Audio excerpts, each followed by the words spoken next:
Protestat në Tiranë janë përshkallëzuar ndjeshëm, pasi demonstruesit u përplasën me policinë përpara godinës së qeverisë, duke hedhur mjete ndezëse, ndërsa forcat e rendit reaguan me gaz lotësjellës dhe ujë me presion.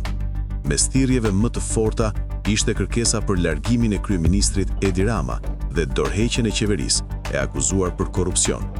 Tensionet u rritën pas akuzave të ngritura nga SPAK ndaj zëvendës kryeministres dhe ministres së infrastrukturës, Belinda Balluku, lidhur me 2 tendera të vitit 2021 me vlerë mbi 200 milion euro.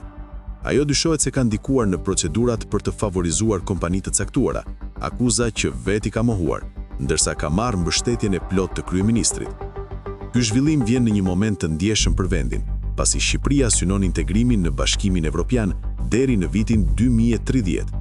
Ekspertët theksojnë se respektimi i shtetit të së drejtës dhe lufta efektive kundër korrupsionit janë kushte thelbësore për këtë proces.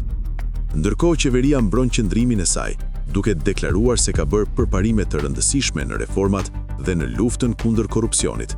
Nga ana tjetër, opozita dhe protestuesit e shohin situatën si dëshmi të problemeve të thella në administratë. Marrëdhëniet mes qeverisë dhe SPAK janë tensionuar, pasi kryeministri ka akuzuar prokurorinë për tejkalim kompetencash dhe ka kundërshtuar kërkesat për masa ndaj Ballukut. Paralelisht, janë paralemëruar edhe ndryshime ligjore që synojnë mbrojtjen e zyrtarëve gjatë hetimeve, çka ka nxitur kritika nga opozita.